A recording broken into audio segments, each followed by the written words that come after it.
Hello. I don't know what happened to Travis. Why did my camera turn off? Why is my camera not on? Hold on, my camera just... Did I kick out the power adapter? Hold on. What the hell, Melvin? Hold on. Let me... Where did I kick out the power? Oh, there's the power. I must have kicked it out. Travis doing what he does best. Kicking out the power. That's right. This is the Gargcast 2020 edition. What the hell's going on? Oh, that's plugged in there. And then... what happened? I'm so confused. It literally was working 2 seconds ago. What the hell is going on? Damn it, which cable is it? I have so many cables back here. How is it the thing was working just 2 seconds ago, and now it doesn't work? Wait, hold on. Plugged it in. See if we can power it on.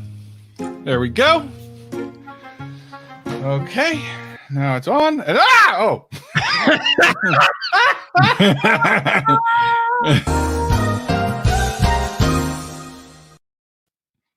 Hey, everybody. We're back. Yeah, we're on time, Max. We're back. We're on time. Well, we're like 2 minutes late. Well, did you start the stream at 5 minutes? Because I don't know. There was like a clip that played beforehand. Yeah, no, I started on time. We're good. Okay, we're just going to pull everybody in real quick, and then we will do the the intros of the actual podcast because we have so much to talk about. I was going to do a bit about how they couldn't be here. It's just going to be us two. Yeah. But I guess that's no. Just kidding. You know, like everyone has always talked about when we do these supercasts where we have all five of us here, we always get a lot of comments. But we get a lot of Duke Miami comments, which I love. I think they're the best comments. Yeah. I only get those when I'm on with you guys. No one ever says those on my channel. It's only the crossover people. That's sad. I want to see get them all the time. My channel is flooded with Duke Miami. Is it actually? Is that a joke or is it actually? Because that would be pretty funny. That would be awesome. It will be now. Yeah, now that everyone hears. That's the next comment for me on a Renee video. 100%. The everyday Duke. I'm commenting it now. I like the saga of going on like Luke's live stream when we first met and like going, hey, Luke. And then someone called me Garg there. And then like Travis making fun of me, like, no one recognized you. Haha. Everyone recognized me. But then like the last stream that Luke did for like the event, I stopped in and said hi. And I got a lot of people going, hey, it's Greg. So I felt like that came full circle, you know. What's interesting is I tried to, in the title of this live stream, I tried to get everyone so I can tag everyone. Every single time I put in Gary's channel name, it would not save it. I refreshed, I restarted, I closed the browse, I opened it back up. Renee went in, Luke went in. As soon as I put in the everyday dad, it was like, nope, cannot save. Like, what? Well, he's the only one that cares about protecting against imposters. YouTube's obviously protecting his identity. True, indeed. Yeah, I know. We got Luke just as it was like a buy two, get one free. What that was. So. Yeah, I just got totally added there by Front Page Tech. Good grief. I'll see myself and John out. has Samothy on exclusive now, so he's not allowed doing anything else. Yeah, where's Sam, man? Get Sam in the chat. Get him to watch it. He watches. We know he lurks. I saw that John made fun of me for contemplating getting an iMac for my kitchen island, but then I also saw him tweet out shortly after making fun of me, I ordered 2 iMacs. So I think he thought about it and realized our genius, and I think it's going to happen. An iMac for every room. That's the dream. We'll talk about that during the podcast. Stop it. You're taking this is content. Okay, let's get ready to record this. All right, let's go. So Greg, after we do the thing, we're gonna just quickly go into introducing. We'll go from the top down. So we'll do Renee. Do you want to introduce the guys this time? You know what, Travis? I always do it. How about I let you do it? Oh, hey. Yeah. Sure. Okay, let's get it go. Gadgetcast in 3, 2, 1, record. Discovery's 4 computers now have primary control of critical vehicle functions. 3, 2, 1, 0, 0.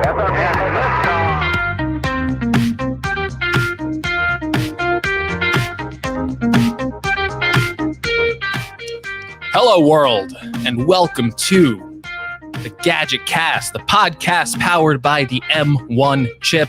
My name is Gregory McFadden. We're joined with so many people today, but I'm always joined with my co-host Travis MCP. Space travel. You stepped on it. Almost. So close.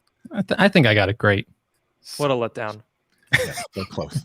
We're here with so many millions of our best friends of the channel. Even Prosser is in the chat, but the people that are here that matter, the people that are actually going to talk. Greg, who's going to join us today? I know everyone who's reading the comment section and, of course, the show notes and everything. They already know, but that's okay. Introduce them anyway. We got Renee Ritchie of Renee Ritchie fame over on YouTube. I mean, we're all YouTubers. I don't know why I'm saying that, but Renee Ritchie is here. You know him if you watch any Apple content. You've had to stumble across a Renee video. We got Luke Miani, again, another great creator, just fixed like a bunch of MacBooks. I was watching that and I was like, how do you do it? How do you fix all those MacBooks? And they were some dirty. There were some dirty MacBooks there. And then, of course, we got Gary, the everyday dad. You know, Gary's special. Everyone else, I just say their name, but Gary has like a title after it. And has some great content with the M1. My dog doesn't like Gary, though, apparently. So that's fine. Greg's dog and I, every other day dad. Beef. He's thinking of an everyday dad, but I am the everyday dad. Absolutely. So we gathered this group together. We actually gathered them one other time when Apple had some announcements, and we thought it would be fitting to get all these experts back in here after what I think were some pretty exciting announcements with Apple's last event, especially around the new redesigned 24-inch M1 iMac and the powerhouse. I don't even know why it's a powerhouse, but the M1 iPad Pro. I think two really exciting products, two products that will tell us a lot about Apple's direction in the next coming years for personal computing. And then, of course, we can talk about some other products. I know Travis just released a video with AirTags. I kind of want to talk about that too. So maybe we can talk about that towards the end of the show. But I just wanted to get your reactions for the event. I guess we'll start from the top. Renee, overall, April event, how did you perceive everything? Were you like pumped? Were you like so ready to order a new iPad? It was so fully loaded. It was like so spring loaded. It was fun to see because we didn't get a March event, which we don't always get, but you kind of always want because waiting till June sucks.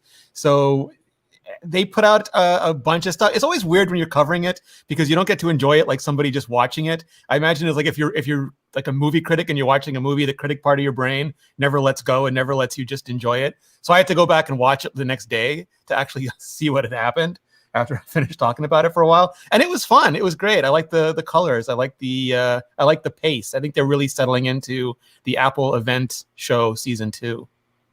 Yeah. Luke, what did you think with the pacing, the outdoors, Tim Cook walking outside, definitely hitting the weights, I think, a little bit, he's ready.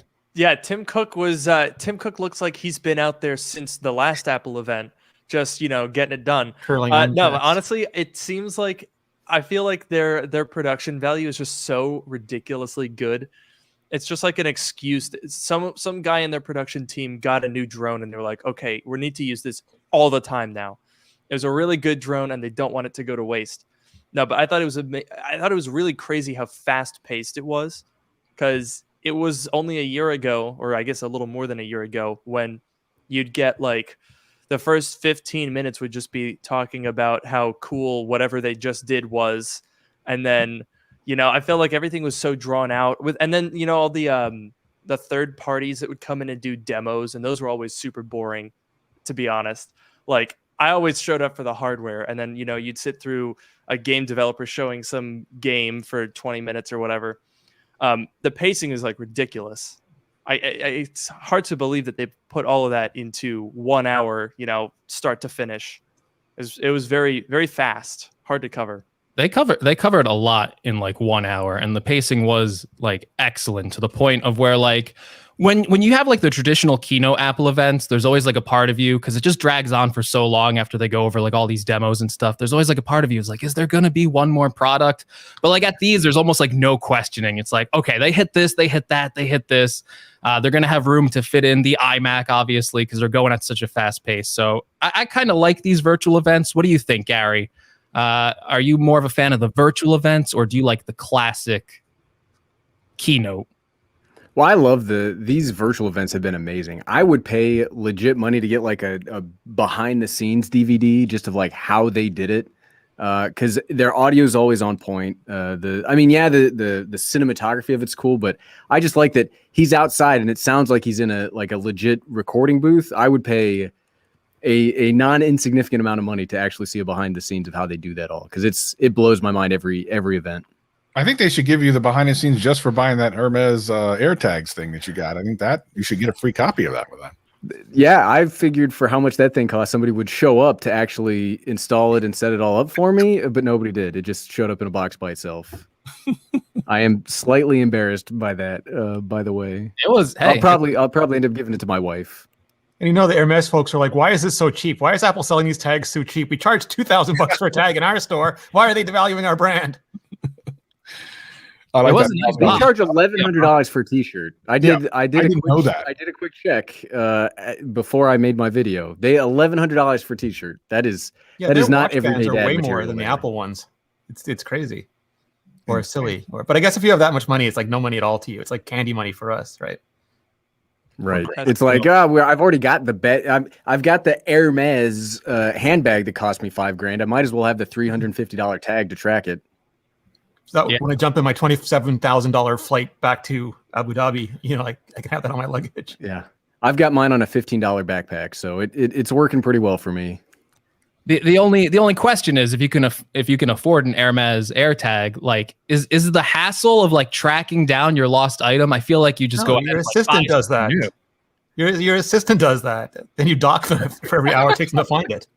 Exactly.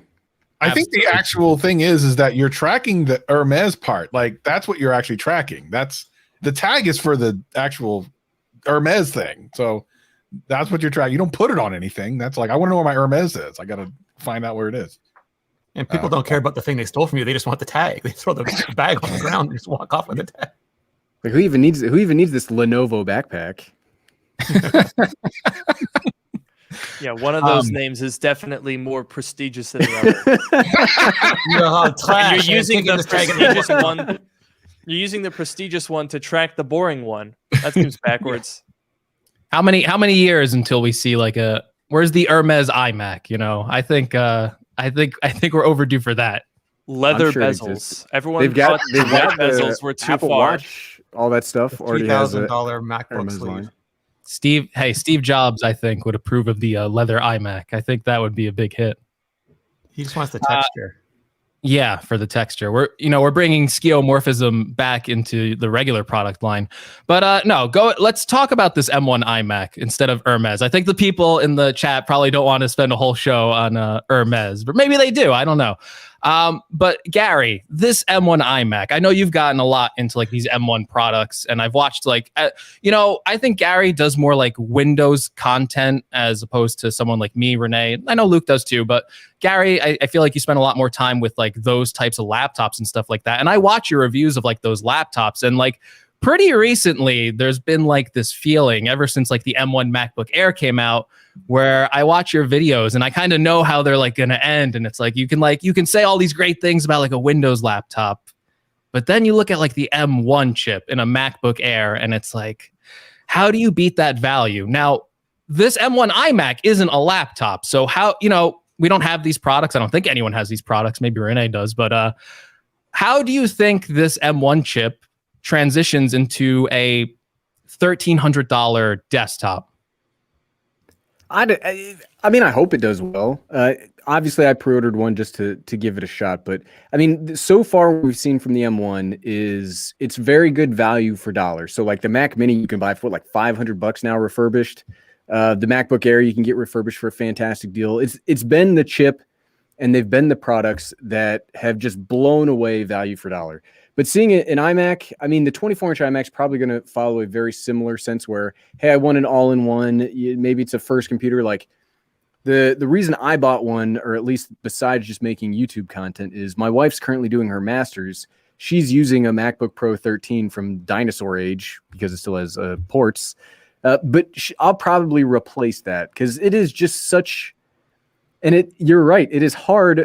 I buy a lot of Windows laptops because I'm hoping that eventually something will happen to.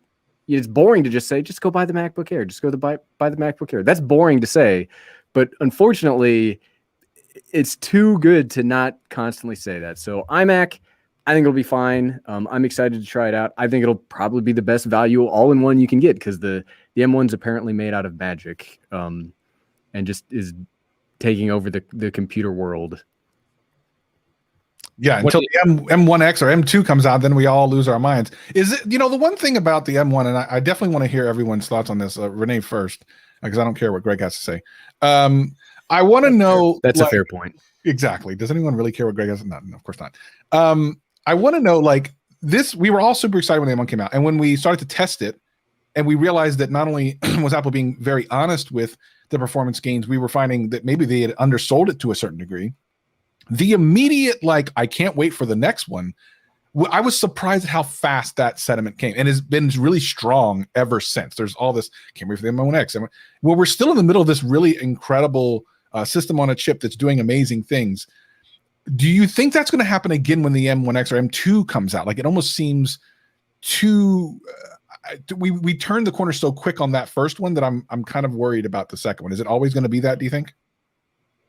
No, I think with the M1, it was they put out the entry-level ultra-low power version first, but we nerds want everything to be for us. So immediately we go and buy all these, even though they're not the best suited computers for us. They're the ones with the minimal RAM configurations, minimal SSD configurations, minimal port configurations. And those are it's like the brand new shoes came out, but they're 2 sizes too small for you. And you don't want to wait until your size comes out. So you go and buy that. And you're wearing it, and it's yes, I'm styling, but it's just it's a little too small to be comfortable.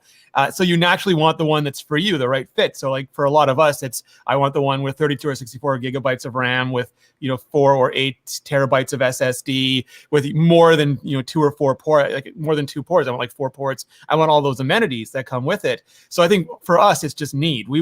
This is brand new and shiny, so we're getting it, but we want the brand new and shiny version of the Mac that we would actually buy if all other things are equal.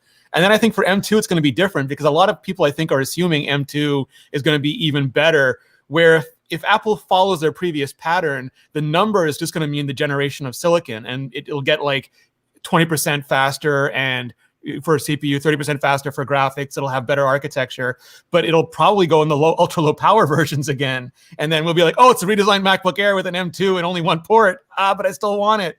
And then there'll be an M2X, which will go into the machines that we want. So they'll get higher or they'll get wider. And then nerds really want the ones that are wider, I think, at this point.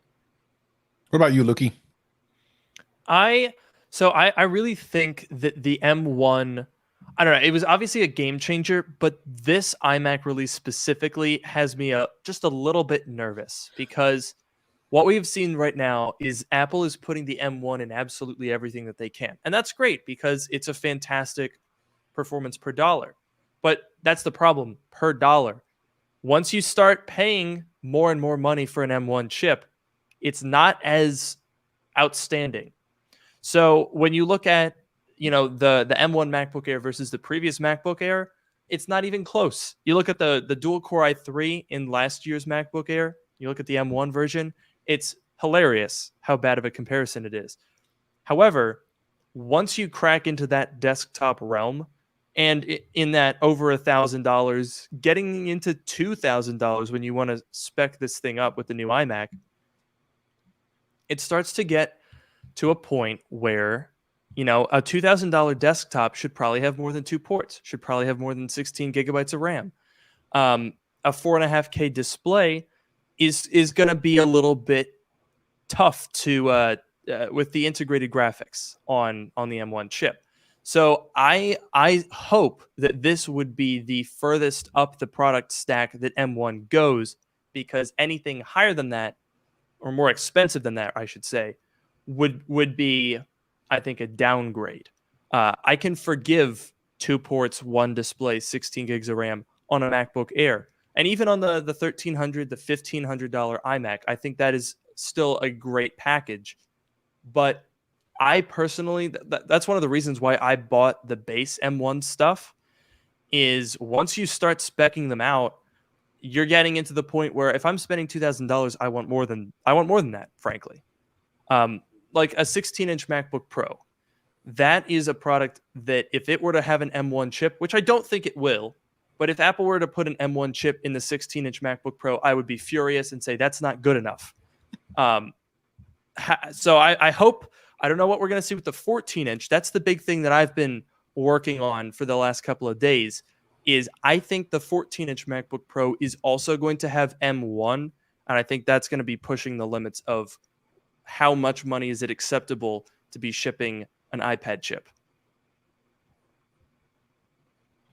Well, Gary, I know that you have been singing the praises of, and actually one of the reasons I did end up getting in a MacBook Air is how much you were saying the MacBook Air and even the Pro were excellent for their price range. Do you agree with Luke that? And I actually do, as Luke said it, I'm kind of saying, yeah, it actually makes sense. That the higher you go, your expectations go higher, and with the iMacs that were just released, maybe some people's expectations going into it, or at least the tech nerds that we are, our expectations were maybe too high. Yeah, I mean, I agree. I think if we're going to start spending a lot of money, I saw in the chat, like when you start talking, $2,000+ on a rig, like even in Windows land, you can start getting into the Ryzen chips, which are legitimate powerhouse machines. So I don't think Apple can keep playing the M1 card when we start talking, bigger, more expensive desktop setups. But yeah, no, the MacBook, I'm on the MacBook Air right now. It's easily, I think, the best value computer probably ever made. You can get for what, $899 refurbished with, the M1 is, it's hard to speak of it in a non-hyperbolic manner. Cause I do think it is really good. Like Luke was saying, the Core i3 from last year's model was, it's what people generally expect when they get like a super lightweight Ultrabook. But now the MacBook Air has some actual teeth, for the same price, and 18 hours of battery life. Like what? So no, I totally agree with what everybody else is saying. I would like to see more ports, continue with the battery life. I think what we haven't mentioned yet is potentially an Apple GPU, because as great as the 8-core and the 7-core integrated GPU on the M1 is, it'll be nice to see something dedicated, especially for those of us doing graphically intensive work or spending 80 hours a week on World of Warcraft. Not saying anybody does that here, but if you were to do that here, it would probably be a little better if we could get a dedicated GPU, Apple or otherwise. If you can find them, I don't think they're actually for sale anymore. It's interesting that you bring that up, because the other thing that this, the M1 being in the iMac, I think informs us is that we should decrease how many chips we would expect Apple to make. There were like the rumors, there was like, oh, there's going to be a 12-core, then there's a 16. They're working on 32 and 64. I would think 3 chip variants. I think you have M1. M1 is already basically in half of the Macs that you can buy. And then, you go up to M1X. I don't know, maybe they would do 16-inch MacBook Pro, a larger iMac, and maybe a larger, more powerful Mac Mini. I would really like to see that. And then I think above that, you go to the Mac Pro. And I would see a dedicated GPU coming in only on that higher tier. I would suspect that M1X in almost all of its forms is going to have an integrated GPU. It'll probably be very solid. It'll be a 16-core. They're probably just going to double the M1. But that's the thing that I think this last update is informing us, is the days where Apple products were endlessly configurable, multiple GPUs on the iMacs, multiple GPUs on the MacBooks. You could configure down to the VRAM. I think those days are going to be over. Hey, Greg, let's talk a little bit about the iMac that you ordered, or the iMac. I don't know how many you ordered. Lord knows with you. A week ago or so, we were talking about the iMacs, and we wanted to talk most about that this week with the super group. And one of the use cases I came up with for someone like you who doesn't need it other than for your YouTube channel, but kind of wants it. And I like the look of it, so I kind of want it for that. And I told you the only use I could come up with it for was the kitchen, which I thought was a great little area for that computer for like recipes and stuff. You can do it by Siri, and you don't have to use your hands and all the things. Your little, if you have a kitchen island, put it right there. Like I happen to have one of those little kitchen island things. Now, not everyone has that, and it seems extraneous, but you seem to really kind of link. You liked that. Is that what's going on with? Are you going to do that?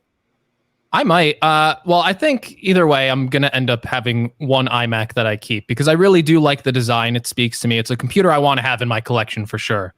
But one that you keep out of how many? How many, Greg? I need it every single color. Maybe we'll see. When they start getting down in price, maybe I'll order another color or something like that.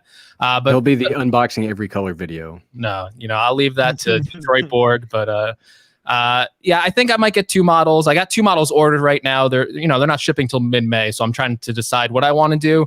I'm kind of worried that the maxed out configuration I ordered won't actually ship on time because I kind of don't believe those ship dates. But I do have the entry level model ordered like Luke because I do think, that could potentially be a pretty good value for people. The more I think about it, especially if you get like a Thunderbolt dock, I think that's probably the weakest aspect of the entry level one. But listening to you guys talk about M1X and stuff like that, I really do like this 24-inch iMac design. But as we're talking about the limitations of this M1 chip, an M1X style product, whatever that is, in the form of a bigger iMac, would ultimately be the device that I would use to run my YouTube channel, edit my videos and stuff like that. So while I will use the 24-inch iMac in the meantime, it ultimately isn't going to be my main computer. So, when that time comes, what do I do with this 24-inch iMac? And I like the design so much that it's not something I want to kind of sell because I do admire the design that Apple put into it. I really do like the colors. It's very reminiscent of the iMac G3 to me, one of my favorite computer designs. So, putting that on a kitchen island, there's Amazon Alexa stuff, Google Home, then they have displays and speakers built into it. A lot of people wanted a HomePod with a display. I don't know if we'll ever get that product now, considering Apple discontinued the big HomePod. But when you think about a 24-inch iMac, those speakers are probably going to sound pretty good. You got Siri support in there. Maybe you could put that on your kitchen island, have like the ultimate entertainment center right there. I think that'd be pretty cool. And it might be something I do with that iMac once these M1X products start coming out. And somebody left something that I hadn't thought of because I live in my own, tech bubble. But somebody left a comment on one of my videos about the iMac that it's probably going to be the perfect point of sale computer going forward. So every coffee shop's going to have one in the front because it's powerful, it's quiet, it's reasonably priced. It'll work with all accessories.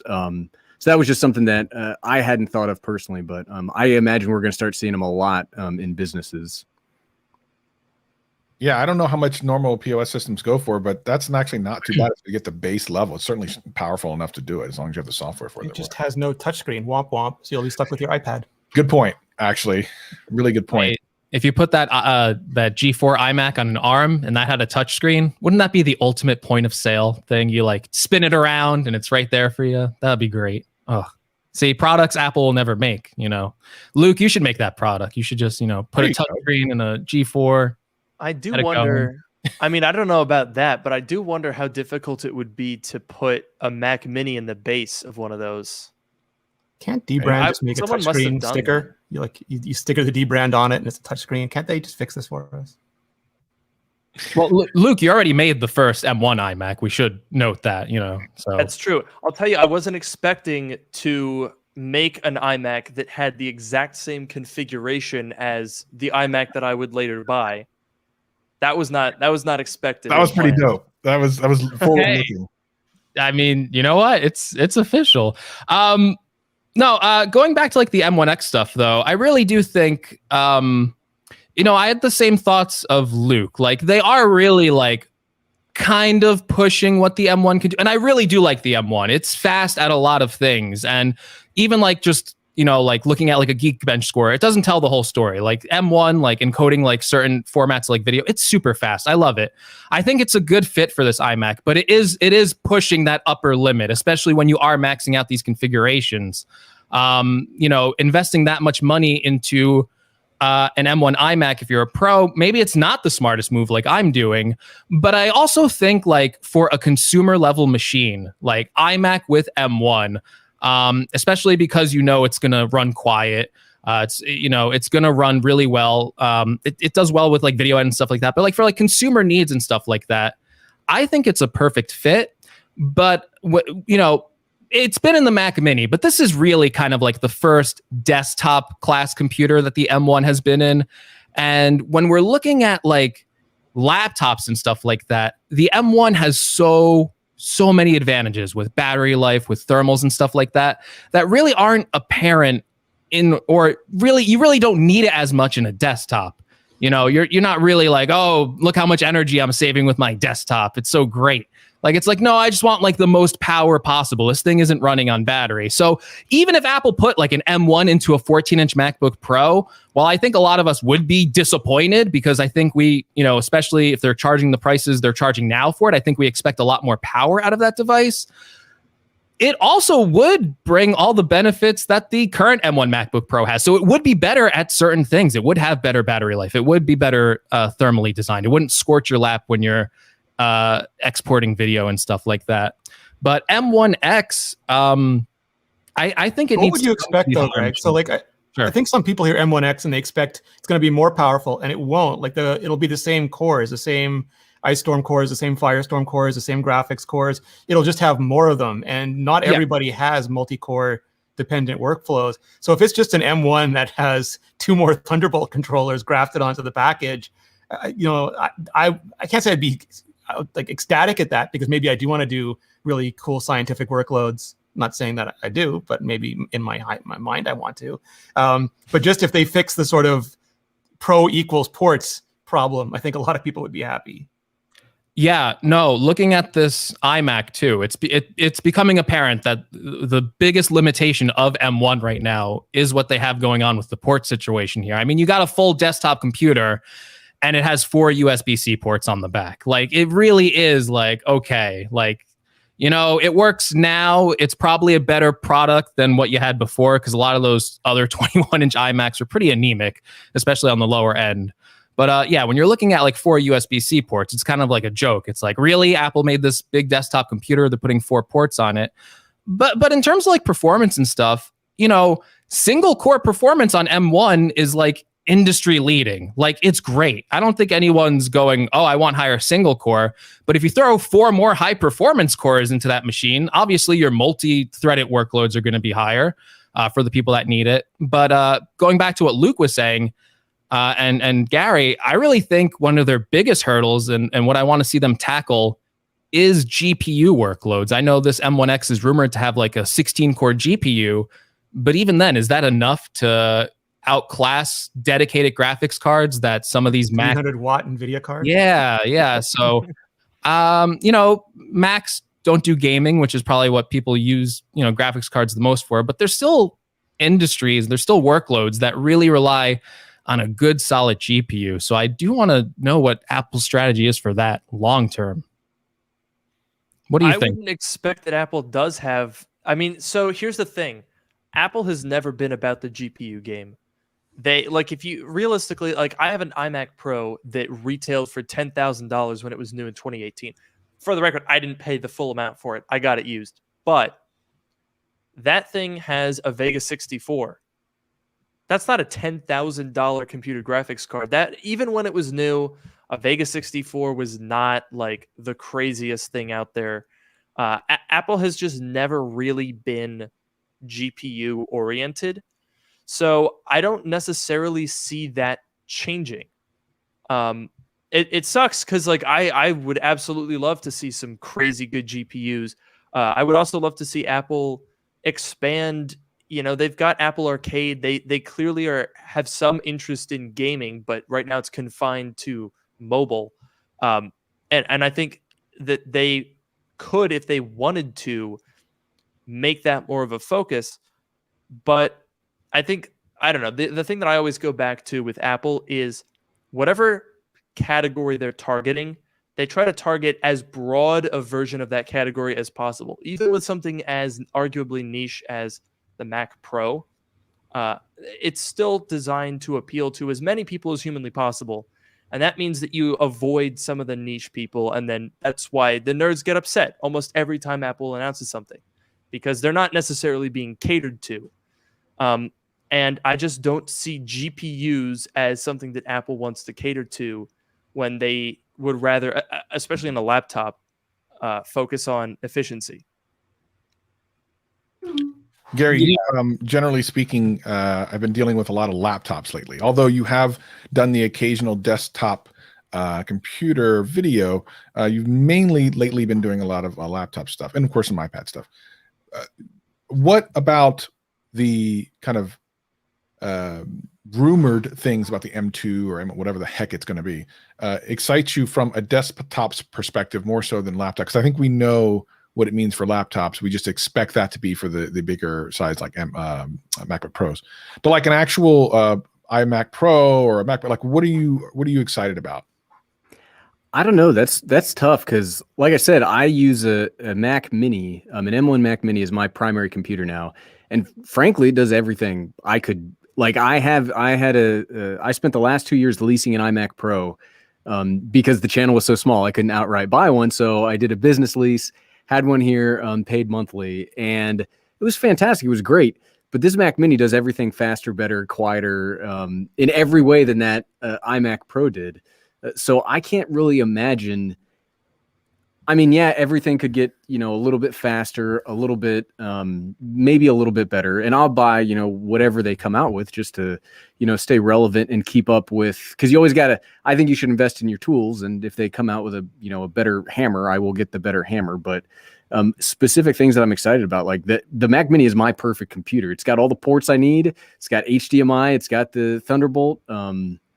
I don't know, desktop computers. I think they, when I say they, I mean, I think Apple, I don't want to say shot themselves in the foot, but they made almost too good of a product in both the MacBook Air and the Mac Mini, in that if somebody's buying these things, there's not a lot of reason to upgrade if we're not just going to throw in some ports, or like if they're not going to, like Luke was saying, they make general products. If they're not going to hyper niche down into like, hey, I'm targeting a gamer with this Apple gaming laptop, which, never going to happen. But I don't know. That's a tough question. Long story long, I don't know. They'd have to gold plate it or something for me. Cause like I said, the Mac Mini, I love it. It's my favorite computer I've ever had. The Air, they're just going to redesign it. You're going to order it faster than Greg. That's what'll happen there.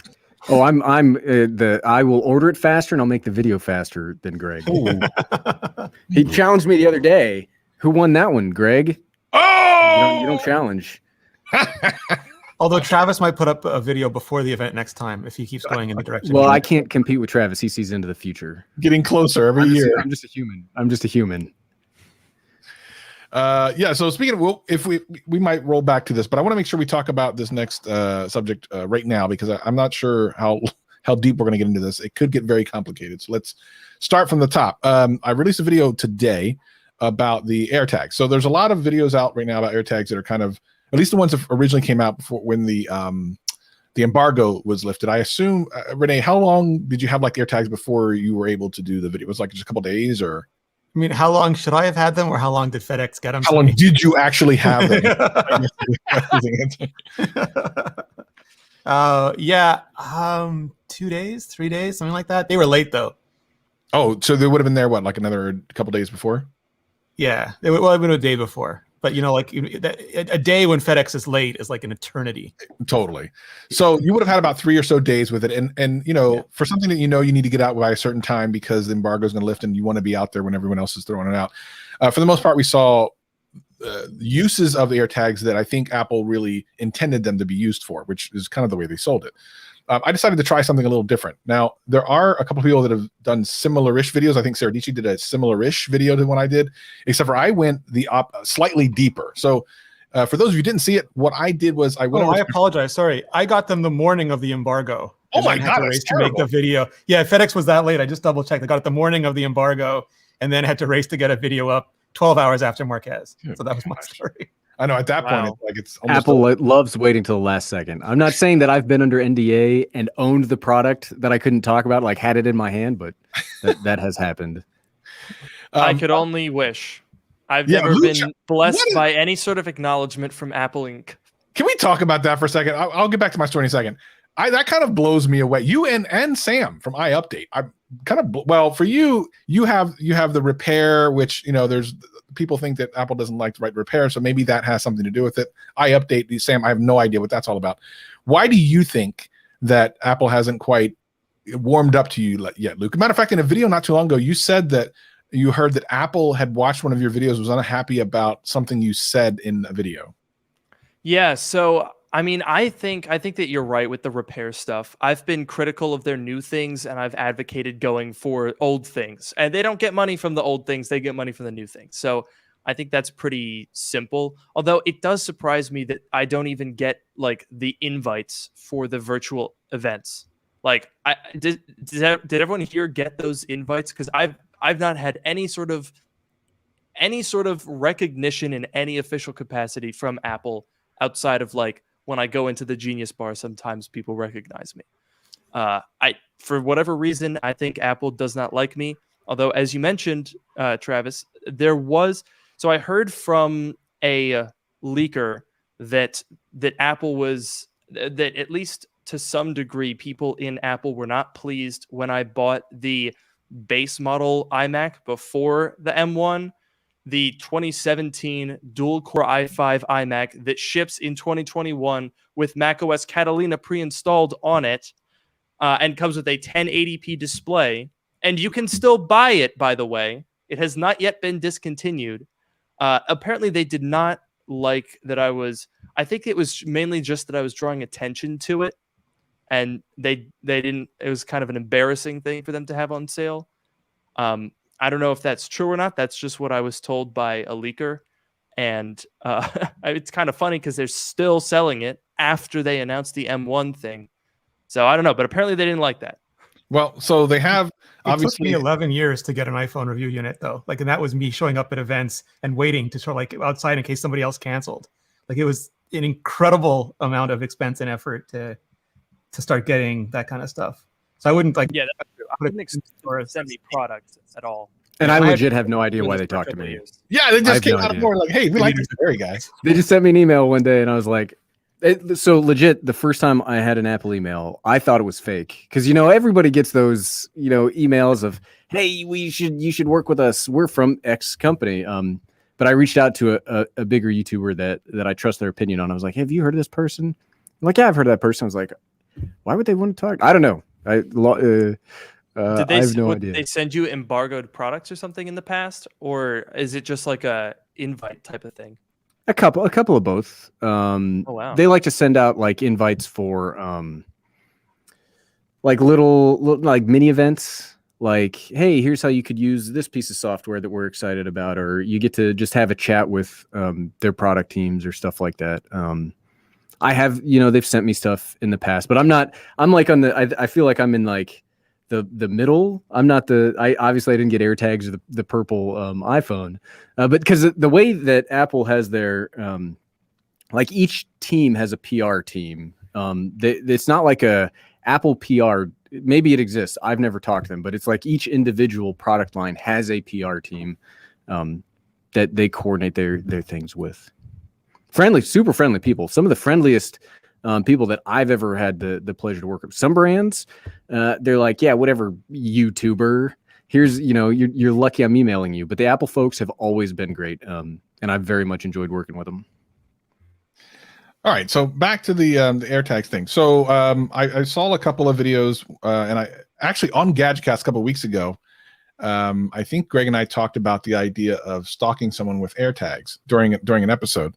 So I was like, I'm going to do that video. I think Greg is still going to do a video like that too, which is awesome. I can't wait. And I wanted to make sure that I didn't really miss anything. So I actually watched a thing that Dave 2D did where he said that, apparently it alerts you when you get back home, all this other thing. So I had a lot of this information going into this experiment, and I wanted to test all of that. But I wanted to test it from a situation where I didn't want to make up an experiment that was just straight up dumb and no one would ever do. I wanted to think if I was like a frustrated ex and I wanted to track my ex and I knew where they lived, or even if I didn't know where they lived, heck, if I was at a store and I saw their car, could I attach an AirTag to their car and have it follow them and know where they were? Greg was too far away, so you chose somebody else. Is that what you're telling me? 100%. But I know Greg doesn't go anywhere, so there's no point in that. So I wanted to see what would happen. Now, I honestly did not know what would happen when there was a real possibility when I was shooting the video. I was like, no one may ever see this because nothing interesting might happen. So what I did was, and in the video you can see this, I snuck over to my friend's house. I attached it to the bottom of his truck. And my expectations were that I would understand kind of where he went. And I didn't know if it would be like real time. Like I didn't know what to expect. So what ended up happening was shortly after I put the tag on his car, he went to dinner and then came back home. And then the next day I called, and he didn't know this, like he didn't know it was there. The next day I told him, hey, I'm going to do a YouTube video. All I need you to do is go somewhere and I'm going to try to find you. But that's it. I didn't tell him how, why, or anything. I just said, I'm just going to try to find you. He said, okay. So you can see the rest happen on the video. Like it happened exactly the way it happened there. Nothing was staged. And I asked him after, I forgot to record this while I was talking to him. I said, okay, so a couple things. I've been told that you should have been alerted to this tag following you around. And we checked his notifications. He even had notifications from the day previous. Nothing, absolutely nothing. And the thing about it is, a lot of people were saying in the comments, well, what version of software was he on? Okay, first of all, that's the dumbest question ever. So I'll answer, it was 14.5. But that's the dumbest question because here's the thing. People were implying that he wouldn't have got alerted unless he had 14.5. But that's completely irrelevant because what you're now saying is that someone could be tracked but not notified, which makes no sense. Now you're saying that Apple would have made a software available that would allow you to be tracked but not notified, and I just don't buy that. So he had 14.5. So it's a moot point, but it was kind of a dumb argument. And then there were other questions about, well, it wasn't close enough to him, and a lot of people just making up excuses why this didn't work, why he was never notified. The end result is, as a consumer, this is troubling. Like this is a weird thing that Apple says they are going to. One of the reasons on their webpage is it says, listen, we're going to let you know if something's chasing you around, and it did not work. Now, Sarah Dietschy did this, and she showed how it could work and what it looks like when it does work, but the tag was right next to her. Now, again, I want to point out that if I'm someone trying to stalk somebody, it's unlikely I'm going to be able to put a tag so close to that person that it's going to go in the house with them. As a matter of fact, I don't want that. I just want to know where they are. So a car makes more sense. Someone said, put in a glove compartment. Again, dumb. So what I did was what I think would be exactly what an actual stalker would do, is to put it on a vehicle where that person could be. What happened was I saw breaks in the communication. Whenever he was driving, it would only like ping every so often. It seems like it takes longer to ping out. Anywhere between 8 to 10 minutes. So I would see these weird blips, but when he stopped at Popeyes, like I saw him there for tons of periods of time. And then in the video, when he stopped where he was, I saw that he was there. Then someone on Twitter, I thought this was really interesting. When he saw my video, he wanted to try it. So he did kind of the same thing, except for he did it with a friend who had an Android phone. Now, the thought behind this is it shouldn't ping at all, right? Because you're not using an Android phone. But the whole concept of this was, as long as you're around other iPhones, and in America, it's the top selling phone in America. So obviously there's going to be iPhones around. All he needs to be doing is driving near people, and it worked again. So this experiment that he did, he was able to track his friend who doesn't even have an iPhone because he's around iPhone. So again, and with an Android phone, you would never even, there's no notification at all. So I guess the question is to you guys, I would love to understand your thoughts about it. We'll start with Greg. We'll go all the way around. I really want to hear everyone's feedback on this. This was not for me to be provocative. I really wanted to see if this would work. And I'm terribly interested in people's thoughts about this because I think that the challenge here for Apple is very difficult. I don't suspect they ever tried to do what I did. I suspect if they ever hear about this, it will be quickly fixed. But Greg, start with you and let's go around. I would love to hear everyone's feedback on this. Yeah, I mean, I won't go too long because I pretty much said this before AirTags were a thing. I said one of the biggest issues I foresee for this product, even though there's similar products that exist like this, like Tile, is that Apple is the privacy company and they take that onus on themselves. And, Apple products are just usually like so popular. So like, Travis is already making the video where he successfully did this pretty shortly after launch. And, I was like, joking around with Travis saying like, hey, you should put that on like TikTok because I can already imagine like this is going to be like on TikTok going like, hey, look, you can track your friends doing this, put an AirTag in their bag, put an AirTag in their car. So I think it is a big privacy issue for Apple, especially, you buy a $30 tracker. It's kind of scary, if this makes like mainstream news, if they run a story about it, it'll freak people out. I do like that Apple thought of it though, right? Like they were thinking about this. They say AirTags is not to track humans. It's not to track pets. They're supposed to put a notification. I don't know how exactly that works. I don't know when it sends you the notification. Obviously, they can't do it right away when you come across an AirTag. Otherwise, like every time you walk past an AirTag, you get a notification. That wouldn't make sense at all. So there has to be some way for them to geolocate it, send you that notification, and say, hey, like there's like an AirTag right by you. Is this yours? Kind of thing. You know, you might want to deactivate it. So I do applaud them for thinking about that. Obviously, from your video, right? Like they got to think about it probably a little bit more. Maybe roll out an update to let people know like this is happening. So the privacy thing there is like, yeah, it's pretty troubling to me. But like another thing, and you know, I was watching your video and I've heard, you know, I was talking to Patrick Tomaso, we're talking about AirTags and stuff like this. It seems like there's no real-time tracking. So it's not, you know, you're going based off like it pinging like another iPhone.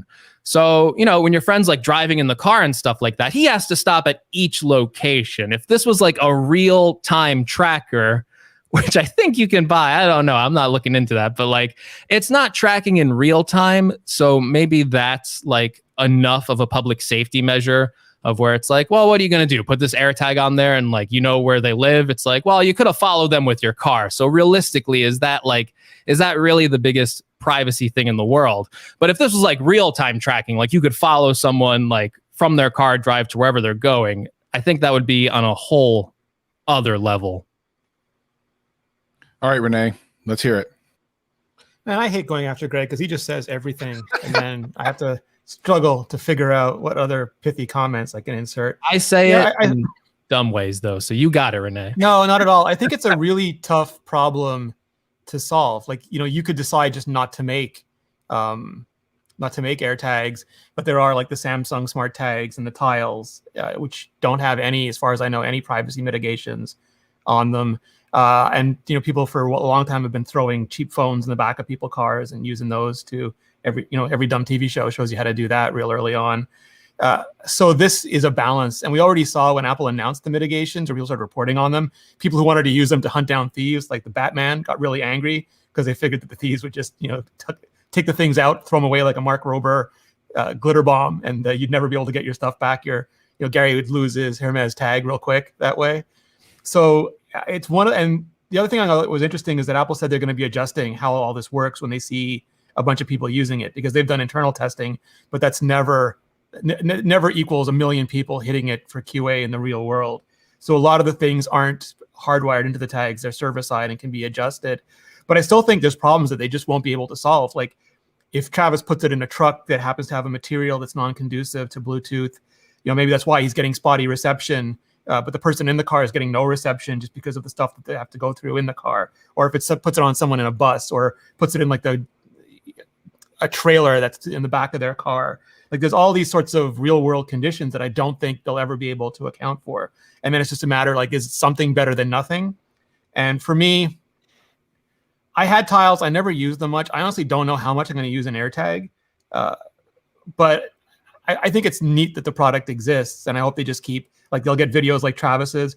And my bigger wish is that as much as people, smash on this, please smash on Tiles, please smash on the Samsung tags, all of this stuff, because we can't get better with just Apple making a version. We've got to get attention on everybody, make these products better for everybody. So I'm like super happy that Travis made that video, and I hope we get better AirTags because of it. Yeah, first of all, I actually like the product. I think it's great. And obviously, just like anything, a fork can be used for illegal purposes. So it's a tool. I mean, I'm pretty sure, right? You just shiv somebody with a fork, Travis? You could. You totally could. So I guess that's not the issue. The issue is how someone uses it. So we'll keep that in mind. I think it's a great. Do you remember Apple announced some accessibility features? They announced like the zoom, the ultra zoom, and the distance hearing, so you could put your AirPod down. Yeah. And then people they can be spying. There are people spying, and the poor person with no or low hearing and vision is like, I just want some help. I just want a little. You're 100% right. It's a tool. But Luke, what do you think about the whole situation here? I think it's an impossible thing to avoid. There's plenty of tracking products out there. Realistically, like here's the thing. If you wanted to stalk your friend, I don't think an AirTag would be the most effective way to do it, even if they didn't even try to have that like tracking thing. I just looked on Amazon. You look up GPS tracker. There's a billion different results, and I'm sure you could find something. If you really wanted to stalk someone, you could find a way to do it. It sucks to say because it shouldn't be the case, but I don't realistically think that it's unavoidable or that it is avoidable. The thing that I don't like is a thief thing. And I wish that there was some way. I put this in the comment to your video, Travis. I really wish that there was some way that they could have like a stolen device mode, which would allow you to track something that gets stolen.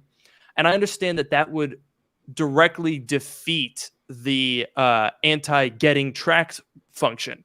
Because then if I wanted to track someone, I could just disable that and it would continue to track them and it could be used maliciously. However, I think for what the AirTag does, being able to get stuff that was stolen back is probably higher on the list of priorities than preventing people from tracking you, in my opinion. That might be controversial, and I'm sure there's plenty of different takes on it. But I don't know. The way I see it, it's kind of impossible to prevent both absolutes. There's no way that you can prevent someone from just tossing the AirTag if they find it. And there are ways to get around people not wanting to be tracked. Like you said with a car, I think it's very possible that if it's not following you around precisely or pinging off of your iPhone, or let alone if this person has an Android, they're not going to get the notification anyway. You can track your Android friends all you want. Even if It'll start chirping. It'll find them, but they're not going to get a ping. They're on an Android phone. So you're not going to win either battle. I think it would be more worthwhile to put it into, like, if your bag gets stolen and has an AirTag in it, you can get it back and they can't just defeat it. I mean, maybe when they rifle through your bag, they'll find it unless you like sew it into a pocket, which I'm totally going to do now that I thought of that. I don't really see a way to win both of those things. So you just got to pick one. And I think picking theft prevention is probably the greater reward than the alternative. See, Luke, you need the decoy AirTag. So they find the one AirTag, they're like, "Ha, it's mine." Exactly. They think you it's got the done. second one in the pocket, all sewn in. It's like That's why they sell them in packs of 4. There you go. Mhm. Gary, what do you think? Texas Ranger. I know you said you put your $1 million AirTag on a $15 backpack, but overall, what do you think about the AirTags as both the way they should be used and maybe some other ways that maybe they should be used? I don't know. I mean, I don't actually have a lot of use for an AirTag. The thing that I'm always losing is my phone. And unless I like duct tape an AirTag to my phone, it's not going to help me too much. I don't really like, I agree with everybody previous. I think the genie's out of the bottle, for personal trackers one way or the other. So I understand Apple trying to, also play in this space. And I do think Apple does pretty well as far as any technology company does go for privacy and security. So hopefully they'll be able to make, the best product they can, because iPhones are so ubiquitous everywhere. And if their tracker is going to become the most popular tracker, maybe that's better than just some rando Amazon tracker that's out there. So I don't know. I don't want to be tracked. I don't really have a use for AirTags. So hopefully they'll be able to figure out how to make it work in a way that keeps everybody safe, but balances everybody's privacy at the same time. Yeah. It's again a pretty cool little product, and you can always come up with ways of taking something that's a tool and using it to some type of nefarious means. But I just thought it'd be a fun little experiment. I can't figure out a way to do something like that with like an iMac or anything. But as soon as I can figure something out, You could fun, hide it in Marquez's luggage. You'd never know. see if he can write it. Yeah, iMac's also more than $30. Let's be real. True. Well, in the magnets, I also didn't buy any of the Apple little attachment things. That was a generic one from Amazon for like $10. Thank goodness those things are out, because I mean it already like doubles the price of an AirTag by getting those little holder things. Right, accessories are so expensive anymore. I don't even know why we go out and buy these things. It's interesting that they literally all accessories, like the ones that normal people buy, like you, Gary. Look. Yeah, exactly. At an everyday person, we've got it. Look, Duke, some of us, Everyday dad. have style. Some of us have style, and we have to track our style things properly with Hermes specialty tags. Are you going to be buying a gold chain and wearing it as a pendant? I don't know how it's a style choice. Not Gary's fault. He has swagger. He doesn't even exercise. He just wakes up like this. Yeah, you don't be hating. This is, I wake up like this. This is just the average. This is In a everyday. PlayStation T-shirt. People are loving I was literally just making my video, and I was like, oh yeah, hey, I've got this thing that we got to do. So the camera's like, in my PlayStation T-shirt. I only own like 6 T-shirts, so. One PlayStation, one Atari, one Xbox. It's a very simple wardrobe. I'll tell you what I want to do. I do have an Atari one. I want to replace my button-down shirt lineup, and I want to put AirTags for the buttons. That's the next style. That's the baller play, Luke. No, that's something that Greg would do. You'd think an AirTag snowman in the heart of New Jersey. It's actually pretty good. Yeah. No, but it's been so much fun. I really enjoy when we do these like supercasts. They're the most fun. So what I think we're going to do is we're going to do a little Q&A with the live. Hold on. We still got what do you got? I still want to talk about the iPad Pro before you. Sorry. Yes, we do. We need to talk about that because that's my. I don't think we need to talk about the Apple TV. Sorry, Apple TV. Right. 812. It's okay. But no, this new iPad Pro, really interesting. So we started the show talking about the M1 iMac, a product where it's like, okay, upper limit of the M1 chip of what you can do, whatever. But I was shocked. I was legitimately shocked going into this. Now we all know, sitting here, that the iPad Pro was gonna, the rumors were going A14X. We all knew this was based off the M1 anyway. But I gotta say, I was legitimately surprised when Apple announced these new iPads, and they just went for it. They just said M1 powered iPads. Number one, I think it's genius to introduce a full desktop computer with the M1, and the behind the scenes, that was going to be the iPad chip anyway, and then they just completely reverse it and go, well, now we're bringing that power to the iPad, and I'm like, oh, it completely flips it. It goes, the iPad now has desktop power. So I thought that was just genius marketing, but I was surprised that they actually called it M1. Luke, I'm very interested to hear like what you have to say about that. Like, they named it M1. That's crazy. Yeah, I mean, I was just surprised from the standpoint that Apple has been so rigid for so long with the way that they name their products. And I'm sure Renee would have a lot more knowledge than me on, the individual controllers and optimizations that are on each of these Apple chips. Every time I watch a Renee video where he talks about all of these little things, I get confused. I can't even keep track of it. So he's definitely got the scoop on that. And in fact, I wouldn't be surprised if there are some, like, I don't know, is there a need for any sort of Rosetta? I know that there was like an encoder that accelerates translation, I think. Am I correct? Yeah, we know you want to write Intel. Yeah, you want to run Intel Mac apps on your iPad. Yeah, right. Like, are they shipping it with that? Because basically, in my video a couple of weeks ago, where I was talking about this iPad Pro, it's the same exact chip, the exact same thing. But I just anticipated that maybe they would enable some things and disable other things. But no, they just kind of went for it, which I guess is simpler from a manufacturing standpoint. As I was saying earlier, they're trying to get as much mileage out of their chips as they possibly can. I mean, they just put a freaking A12 in a brand new 2021 device. So clearly Apple uses their chip technology for a long time. But I was definitely surprised just from a marketing segmentation standpoint to see M1 show up in an iPad, because I mean, it immediately invites the conversation. Oh my gosh, is there going to be Mac OS on an iPad? That's what this all means. And I guess it invites that conversation, but that conversation also gets shut down pretty quickly because it's patently absurd. So I guess it makes sense. Yeah, they ran Mac OS on an A12Z for like the whole developer kit thing. Yeah. Renee, we were talking about this on Twitter for a little bit of I don't even think Apple has to do Mac OS. I don't even think they have to port over Pro apps for iPad. I think that's what like the nerds kind of want. I think iPad on its own, it's doing what it needs to do. But Apple invites the question on themselves when they do put M1 in there, when they do put the same memory configurations.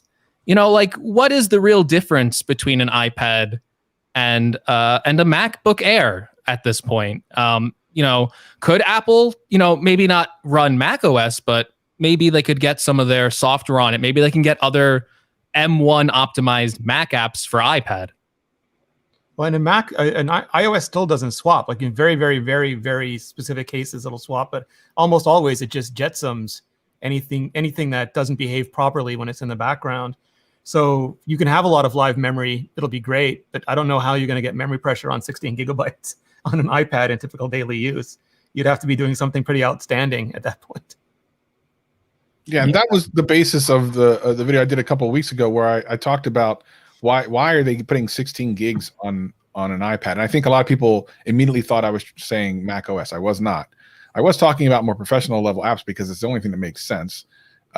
Storage does not have to be directly connected to RAM. In other words, you don't have to get right now when you buy the new iPad Pro, if you get anything over a terabyte, you're getting 16 gigs of RAM. But it's not because it has something to do with the M1 chip or anything. It's not that. It doesn't make any sense. So, I was saying that Pro apps make sense, and especially since John Prosser has said he's actually seen an Final Cut working on an iPad like a half a year ago, then it makes sense. And there's just a lot of things that make sense, the M1, all that other stuff. It is interesting. I just want to see Travis editing his video in the video, and then he swipes over, plays PUBG, and then swipes back to whatever editing software, and it hasn't been jetsam. Listen, I'm all about that life. I wish right now something's going on with I can't wait to get I can't wait to get my new iPad. I know it's going to be basically the same for me. They tricked me with the M1. They really did, because we know what it is. The same darn processor. We knew this, but I think it's really interesting. And Gary, I know I want to talk to you about this because because I know I'm waiting to see your video. I'm going to do a very crappy version of whatever video you do about the MacBook Air or the MacBook Pro with M1 versus the iPad Pro. I know, same process. Like, I know that's coming. I'm going to watch yours before I even attempt to do anything about it. What do you think the real differences between these? Do you think that this is going to be the professional level iPad finally? Are we going to see those apps? Or do you think it's just someone in my comments said, oh, it's just Apple being nice and giving you extra RAM? I'm like, since when does Apple do that? They don't even give you power bricks anymore for phones. So I don't know why they give you RAM. Yeah, I don't know. I'm excited to see it when it comes out, but honestly, from a power perspective, I mean, the A12Z was already an 8-core processor. So I don't think we're going to see the huge difference that we saw between an i3 or an i5 versus M1, like in the MacBooks, when we see the iPad going from A12Z to M1. I think the biggest differences are going to be the new display on the 12.9 inch and Thunderbolt instead of USB from the connection. I'm excited. Hopefully they'll figure out a way to maybe duplicate the displays or allow you an extended display when you're plugged in, now that there's Thunderbolt as opposed to USB-C. But I don't know. And so this has been something that I've been, if you're buying an iPad for like professional work, like let's say you're syncing calendars, you're doing your PowerPoints, your productivity from an iPad, like that's kind of a tough sell with the MacBook Air, because you already get the keyboard, you already get everything, where with an iPad, you're going to have to spend another, I mean, you could just buy the accessories, but if you're looking for the most MacBook-ish experience of an iPad, it's going to cost you significantly more than a MacBook Air. So I don't know. I'm excited. I just like new gadgets, so I'm excited to try it out. But I'm not. I am. So the 2018 iPad Pro was legitimately mind-blowing for me. The 2020 was a little bit more, and I'm concerned that the M1 iPad is going to be a little bit more, but it's going to seem cooler before we get it because it says M1 as opposed to A14 instead of whatever the next A4. Yeah, it says M instead of A. And I think that's exactly why they did it. It's very hard to beat the 2018 iPad Pro. I've got the 11-inch. I've had it right here the whole time. Shocking plot twist. And I don't need more RAM. I don't need more power. I don't need an M1 in this thing. I absolutely love this device. I don't even use it to its fullest potential. I'm an embarrassment to the iPad Pro, to be honest. I just use it for the most casual of thing. But here I am buying a 12.9-inch iPad Pro, mainly because of the mini LED display. That one I'm genuinely very curious about, and I'm really excited for that to come to the next-gen MacBook Pro. That's a whole other can of worms. But I think that's one of the reasons that they put the M1 in, or why they called it the M1. It was always going to be the same chip. But, it's just one more thing to hopefully entice, I don't know, maybe it'll get 100,000 more 12.9-inch 2018 iPad Pro users to go, oh, well, that's good. I'm going to buy it because it's M1. If you have the ability to just get that extra sale just by changing an M to an A, go for it. Yeah. Listen, I'm excited for it because that's what I edit all my stuff on. I know you guys, for the most part, use it in ancillary ways, but it's my main thing. When I watch a Travis MCP video with that mini LED display, that's it. That's all you need. I'm going to be so much better. Watch how much of a better YouTuber I'm going to be. You're gonna, if you watch all my videos on the mini LED display, it's going to look better, and I think you're going to appreciate my content more. No, all I'll say about the iPad Pro, especially the 12.9, like I haven't seen the display, but like just looking at like the specs, knowing like I can almost kind of take Apple's word for like display technology at this point. They never really seem to disappoint. But like 1,000,000-to-1 contrast ratio plus 120 hertz, like hardware wise, iPad Pro, it really is quite a device. Honestly, when they were talking about price increases for like the mini LED, I honestly thought it was going to end up coming out more, but like just another $100 bump on it. I was like, I'm totally okay with that. Yeah, if that's really like a Pro Display XDR that you can like kind of like hold around. I know that's marketing terms, but like realistically, like mini LED, yeah, I can't wait to use that. I might, depending on how good the display is, maybe I could incorporate it into what I do more. Maybe I'd want to push the iPad Pro a little bit more than I do now, which is probably like Luke's use of it. I'm really not utilizing an iPad Air's full potential, let alone an M1 equipped iPad Pro. Yeah, I use it only for producing my channel, and I guess a little bit more speed, I guess, but even then, I feel like, how would they even make it faster? I don't know. I mean, I'm up for it if they can do it. I have a question for the entire panel because, Travis and I last time we both got the 12.9 2020 because we kind of wanted like a bigger display. And, the iPad Air came out after that. And I was kind of like, did I make the right choice? I kind of like having like the smaller iPad. But now like what size iPad does like everyone use? And is the 12.9-inch iPad, even if that wasn't the size you wanted, are you just going for that just because it has a mini LED display? Renee, what size do you usually use for like iPad?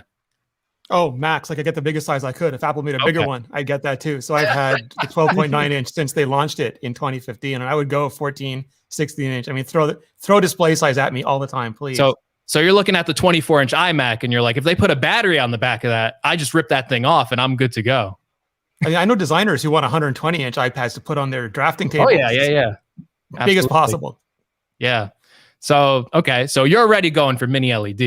It was done deal. Yeah. Luke, how about you? If they put it on the small one, I would have been super salty instead of the big one. Like if it was just on the small one, oh, that would have been super so funny. Yeah. I'm with Greg. I was very conflicted because I super duper love the size of this iPad Pro. Because for my filthy casual usage, it's almost such that I can hold it and type on it, like use it away from the smart case, or the Magic Keyboard. This is a great accessory, $300. I cannot recommend it enough, except maybe not for $300, but you get what you get. Also, I think my camera's about to shut off. Yep, I'm in a void now. That's all right. Anyway, it's a great size because it means that I can use it away from the keyboard, which I just love because it's thin and beautiful and wonderful, and I love holding it. I don't know that I could necessarily do that with the 12.9, which kind of makes me sad a little bit, but I've never had one, so I can't really speak to that yet. And also, I the way that I reconciled it was 1, mini LED, and 2, I'm going to keep the 11-inch iPad Pro, so I'll just have both tech YouTuber things. Do we have a puppet, Luke, that Greg could put up in the meantime? No, we need something to put up in this. Does Gary have an extra T-shirt that we could put on? I have lots of extra T-shirts. 6 extra t-shirts to be You get exact. that Hermes tag, just dangle it over, T-shirt. put a stick over it. Gary, what size do you like, bud? So I think the iPad Air is like the best value iPad ever, and I always have mine around with me. I personally bought both because YouTube content being what it is. After a 6-month drought, I bought everything the second I could.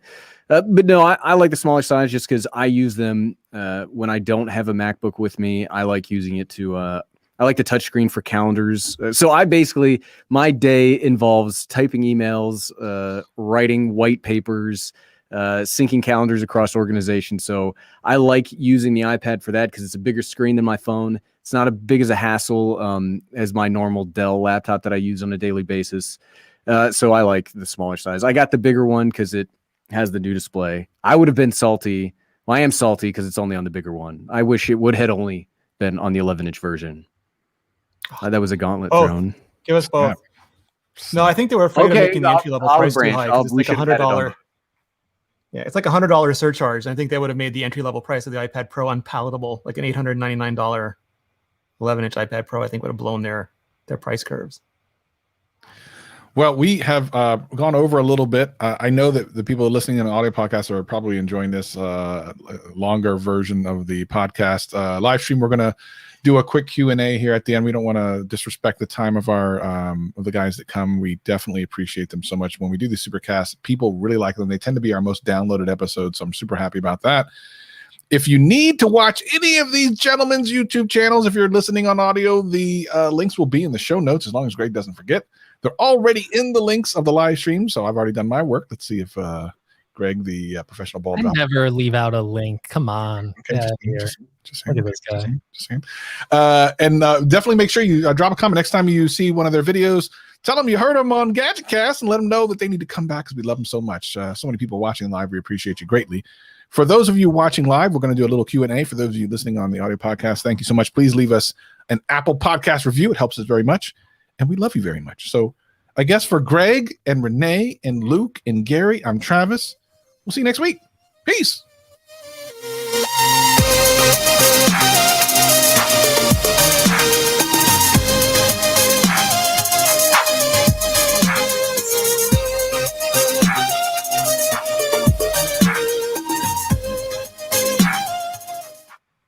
All right. So we'll just do a couple minutes because I don't want to, again, I know you guys, some of you guys, I think all you guys are on the East Coast. So it's like dinner time and everything.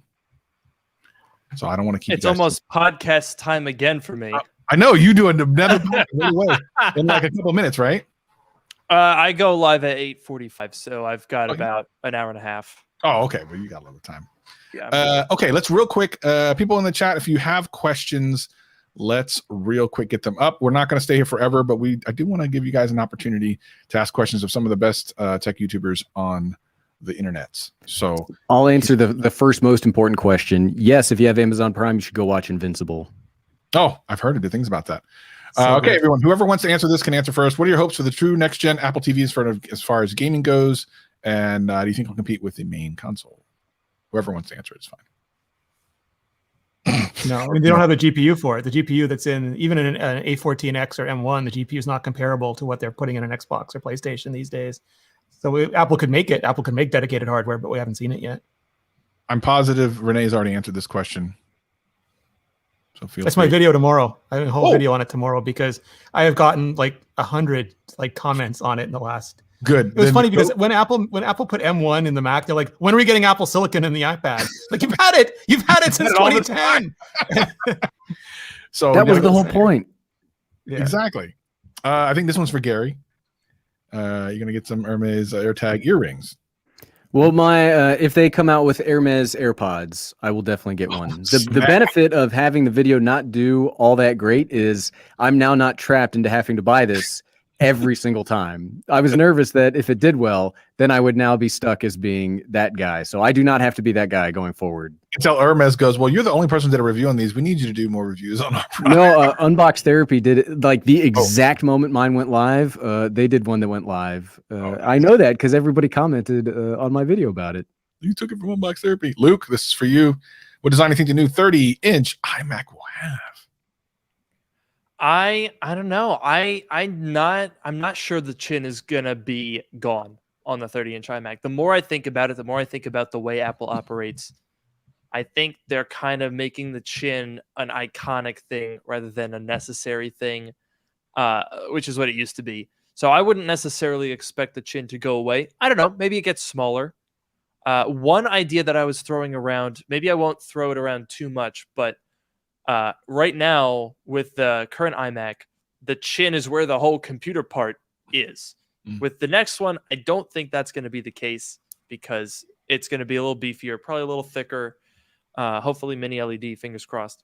And I would think that the chin won't be housing the entire computer, but I don't know, maybe a whole, like a sound bar, like a whole bunch of speakers could be down there. I don't know. I think there's ways that Apple could make the chin useful without removing it, which would, again, I think Greg was talking about this a little bit on Twitter a while ago.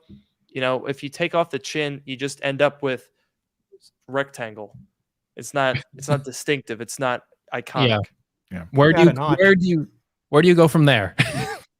Yeah. Oh, real quick, there's a phenomenon that happens on GadgetCast. Greg and I know about this. As soon as we stop recording the podcast and do Aftercast, which by the way is the same show, we lose a lot of viewers. We just lost 100 people. It's the same show, except for now we're allowing you guys to ask questions of us. What makes the show so much more interesting than the after? I have no idea. Anyway, The thing that they can That listen was to I had later, 100 they leave clients. at That the was point me. where sorry, say that again.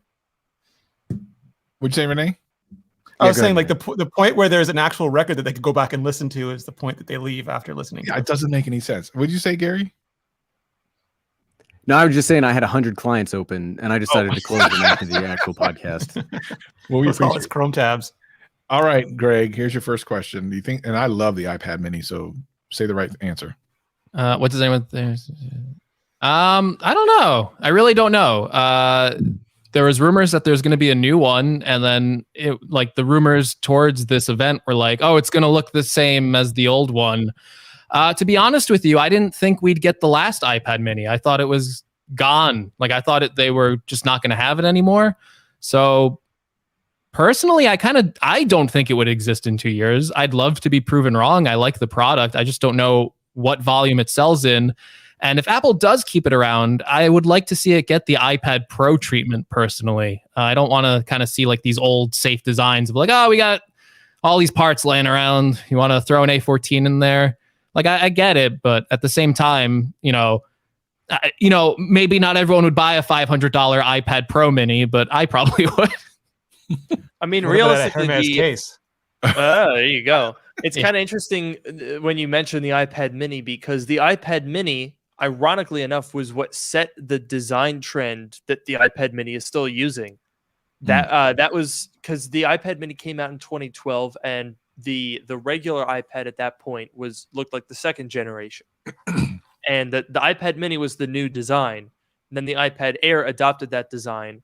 The iPad Air just got rid of it. The iPad mini is still got it. And it's kind of funny, everyone was talking about how dated the iMac design was. The iPad, like the base model iPad and the iPad mini, that's a 9-year-old design language. It's just as old as the iMac. And I really hope that as the iPad Pro gets a little older, that they start to spread that around. I have heard a couple of sources still saying iPad mini Pro. So I wouldn't necessarily count that out. Oof. I was talking to someone in March that said the iPad mini Pro was going to come out in the fall. I would be all for that. I basically just, shrink an iPad mini, probably put an A14 or something in it, unless, I don't know, M1 in an 8-inch device. Could you imagine? No, I don't think that's going to happen. But I wouldn't necessarily count it out that there's an iPad Pro looking iPad mini. And I would love that. That'd be awesome. Renee, and then we got Gary next. Do you think a new MacBook Pro 14 will be released in June? I mean, I wanted to. Actually, I want the 16-inch, but I'd be happy if they put out a 14-inch and a 16-inch at the same time. I always have trouble with think questions because, like, Apple's like, doesn't matter what you think. They give me the rock answer every time. So, but I hope so. I cannot stress how much I want that 16-inch MacBook Pro and the 14-inch along with it at this point. Yeah, and all the rumors around it looks great. A just before we get to Gary, a question to combo off this one from Alex T. Asked you, would you like the Ethernet port back on the MacBook Pro? When I saw that iMac power brick, I mean, in my head, I was just like, oh, if they did that on the MacBook Pro, I feel like that's going to happen. I don't know, but I feel like that'd be smart. Put the Ethernet in the power brick. Ethernet. Gary, I know you've probably had this question a million times. I think we all have at one point. If you don't need a MacBook Mini, would it be worth it to buy now or wait? Like, I have a standard answer for this. If you have a need now, buy what you need now. If you don't have a need now, I mean, just buy whatever you want. Like I said, I currently use an M1 Mac Mini, and it's faster than any other computer I've ever had. So I can almost guarantee that if that can meet your needs, then just get it what you need now. There's always something new, something shiny around on the horizon. So if you wait for whatever news is going to come out, you're just never going to buy it and get work done. And the things we have now are able to just so vastly, like any kind of work. Well, not any kind. I mean, if you're a developer or you have specific things you need to run, like on, I don't know, Xcode or Windows, I would get whatever works best for that. But I mean, these are fantastic machines. Just if you have a need now, buy what you need now. I have an amendment for that. That's basically what I say as well. But the other thing that I tell people is the M1 MacBooks, because that's the most common case. I don't think people are worried about the M1X iMac replacing the one that hasn't even come out yet. But with the MacBooks, because I think everyone could kind of see that they just kind of copied and pasted the new M1 into the same old design. So they were like, oh, well, is the redesigned MacBook Pro going to come out and I'm going to regret it? I always say the M1s are not going to be replaced. They are going to be added to. So if you're spending $1,800, maybe you should wait. Maybe that's going to be worth getting. But if you're looking, for people that are talking about the MacBook Air, especially, or the standard configurations of the M1 MacBook Pro, there is almost a 0 chance that gets replaced with the new generation of MacBook Pro. So go for it. Renee, you actually mentioned this, and I remember hearing this in your video, and it actually kind of excited me because my thought was like, oh, bring over Pro apps, that'll be great. But then you talked about kind of a all-encompassing OS, which I thought was a kind of a brilliant thought. Has there been any leaks about that or any thoughts, or is that just something that came from your mind? No, I mean, Apple does this thing where like they have a bunch of teams that work on, like when they announced Swift, when they announced APFS, they tried a bunch of different next generation file systems, a bunch of different next generation languages, and one project wins out. And those things it's not like a super organized thing, but there are always different ideas being floated around. They have so much money, they can try everything, and they have so many resources, they can try everything. So as far as I know, there've been a couple thoughts about this. Some of them haven't moved forward. I don't know if they are moving forward, but I'm sure there's at least 3-4 teams working on that right now. All right. Well, we are going to have to close it down. I appreciate everyone for joining us. Links for all of these channels are in the description below. We thank Gary. We thank Renee. We thank Luke, and we thank me. Greg just is here because he needs to be. But we don't thank Greg. We never thank Greg. No, Greg doesn't get thanks. He doesn't deserve them. I'll thank Greg. I'm Canadian. I can't help it. Thank you. That's Greg. true. He's such a nice guy. All right, everyone. We'll see you guys next time. Make sure you check out everyone's channels. They all have great videos. We'll see you next time. Peace and love.